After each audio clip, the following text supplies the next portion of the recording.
माफ कीजिएगा, सैयद जफर नकवी साहब, कोई मुश्किल लग रही है आप लोगों को? क्योंकि 2 दिन पहले तक तो ये था कि साहब मैदान साफ है, क्योंकि सपा अकेले है, कांग्रेस अकेले है, बीएसपी अकेले है। अब ऐसे में सपा और कांग्रेस, और कहा यह जा रहा है कि राजा भैया भी साथ आ रहे हैं, ठीक है, जयंत को आप साथ ले जाने में कामयाब हुए लगभग, कुछ बदलाव दिख रहा है?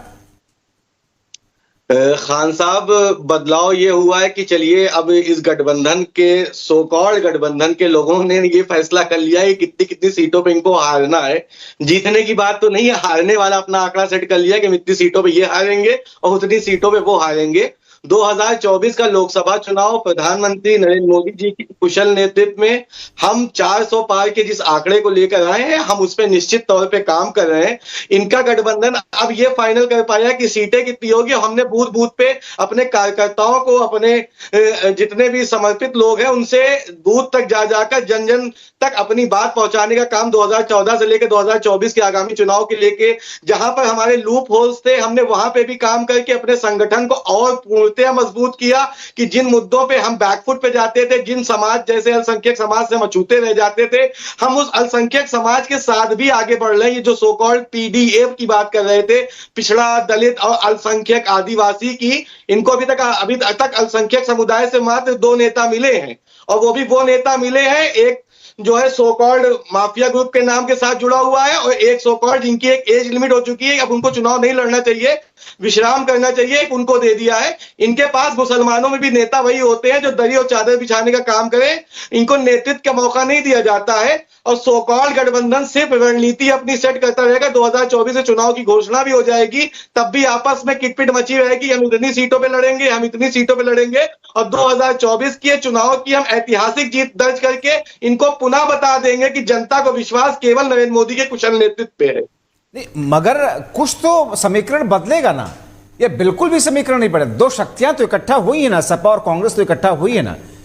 भाई पिछली बार 2019 में 15 सीटें तो ले गए थे ना दोनों मिलकर के, बीएसपी और सपा। तब जनता को थोड़ा सा मिसगाइड हो गई थी। उनको ये लगा था कि शायद ये बात करेंगे, अब एक बार सुधार आ जाएगा। जनता ने एक बार फिर से मौका देने की कुछ जनता ने कोशिश की, लेकिन अब जनता को वास्तविक चेहरे से रूबरू हो चुकी है कि इनका न कोई नियत है, न कोई मिशन है, न कोई नीति है। इनका मकसद है कि देश में विद्वेष भावना को कैसे जागृत करना है, देश में आपस में अल्पसंख्यक बहुसंख्यक के बीच खाई कैसे पैदा करना है। इनका मकसद है कि राम मंदिर की जब उद्घाटन की बात होगी तो रामलला के मंदिर के पीछे कैसे आक्षेप लगाना है। इनको, इनके सो कॉल्ड गठबंधन को रामलला की प्राण प्रतिष्ठा में न जाकर ये बता देना है कि हम बहुसंख्यक की ओर समर्पित नहीं, हम बहुसंख्यक का सम्मान नहीं करते। इनकी तो पार्टी के न जाने कितने एजेंडे इस देश के जनमानस से देख लिया, इनको पूर्णतया ठुकराया जाएगा। हम विपक्ष में इनको 8, 10, 15 सीटों पर कहीं देखेंगे। इसके अलावा इनका आने वाले समय में कोई वजूद नहीं। 2024 का चुनाव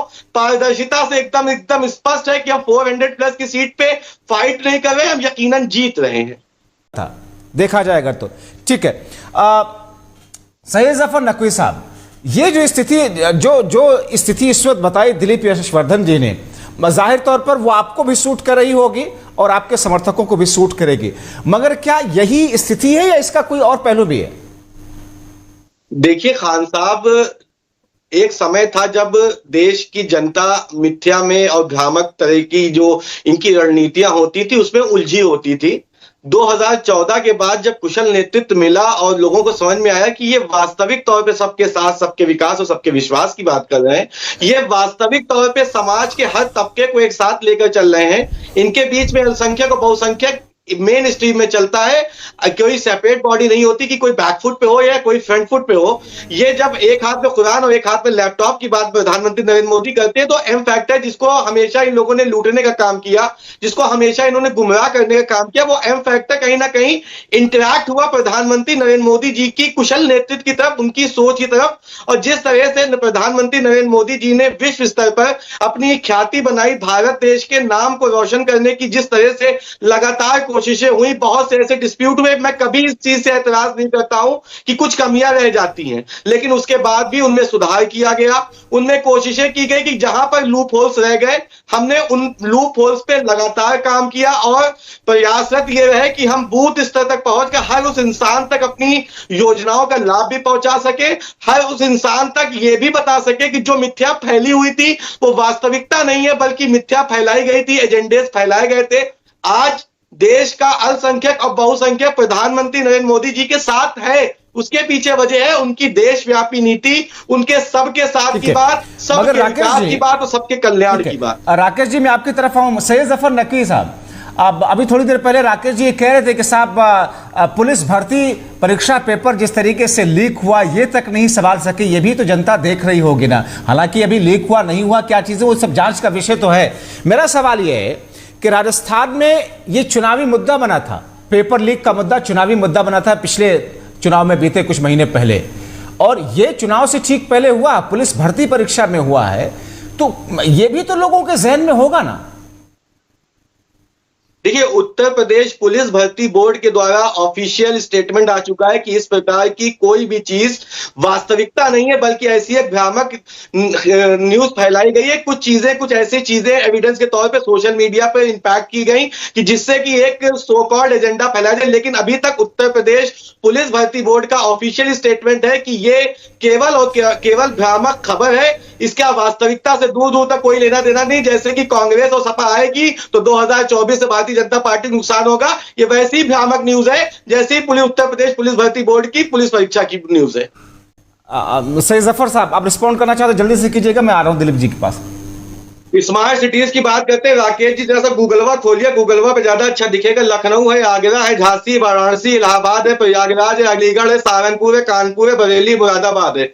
दूसरी बात करते हैं कि आपने कहा कि हम कफन चोर पार्टी हो गए। अरे थोड़ा सा तो लिहाज करना चाहिए कि कोविड के समय जिस प्रकार से देश की स्थिति थी ना, उस प्रकार से जिस प्रकार से नरेंद्र मोदी जी के कुशल नेतृत्व जिस प्रकार से देश को संभाला गया ना, अन्य देशों का हाल देखिए, लाशों के अंबार लगे थे, कोई पूछने वाला नहीं था। देश के प्रत्येक नागरिक को हमने कोविड का टीका लगाया। अरे क्या बात करते हो, किस मुंह से बात करते हैं प्रधानमंत्री नरेंद्र मोदी जी के कुशल नेतृत्व बात करने की। बात करते हैं भर्तियों की। अरे अगर भर्तियों में आप लोगों ने इतने गोरख धंधे कर रखे हैं ना कि पुराना आपका वाला कफन साफ करने में हम लोग को बड़ा समय लग गया, लेकिन अब स्थितियां प्रतिकूल हो चुकी हैं, अब स्थितियां अनुकूल हो चुकी हैं, अब देश आगे बढ़ रहा है। आप लोग की जो सोच है ना, जो मिथ्या फैलाने वाली आप लोग की जो ऑर्गेनाइजेशन चलती है ना, जो आर्मी चलती है कि प्रधानमंत्री नरेंद्र मोदी जी पे सवाल उठाते हैं। प्रधानमंत्री नरेंद्र मोदी पे सवाल उठाने से पहले अपने सो कॉल्ड इंडिया गठबंधन का वो व्यक्ति हमें दिखाइए जो नरेंद्र मोदी के सामने खड़ा होकर आह्वान करे कि 2024 के लोकसभा चुनाव में वो उसके प्रतिद्वंदी होगा। पहले इंडिया गठबंधन के उस नेता को दिखाइए। आपके अखिलेश यादव उत्तर प्रदेश के प्रदेश कांग्रेस के प्रदेश अध्यक्ष अजय राय को चिरकुट नेता कहते हैं, आपके गठबंधन की क्या बात करना है। हम अनुशासन वाली पार्टी है, हम देश के संविधान के साथ चलने वाली पार्टी है, हम अनुशासन पे बात करते हैं, हम देश विकास से बात करते हैं, हम तमाम लोगों को साथ लेकर चलने की बात करते हैं। पीडीए का गठबंधन का सो कॉल्ड लॉलीपॉप चला दिया। ना आप पिछड़े के हैं, ना आप दलित के हैं, ना आप अल्पसंख्यक के हैं, ना आप आदिवासी के हैं, आप केवल अपने परिवार के हैं। आपकी जब लिस्ट खुलती है तो परिवार खुलता है, राज्यसभा जाना हो तो परिवार वाले जाते हैं, चेयरमैन बनाते तो परिवार वाले बनते हैं। आप भाजपा पे क्या उंगली उठाएंगे, पहले अपनी वास्तविकता देखिए। आपके पॉइंट्स आगे, ठीक है। मैं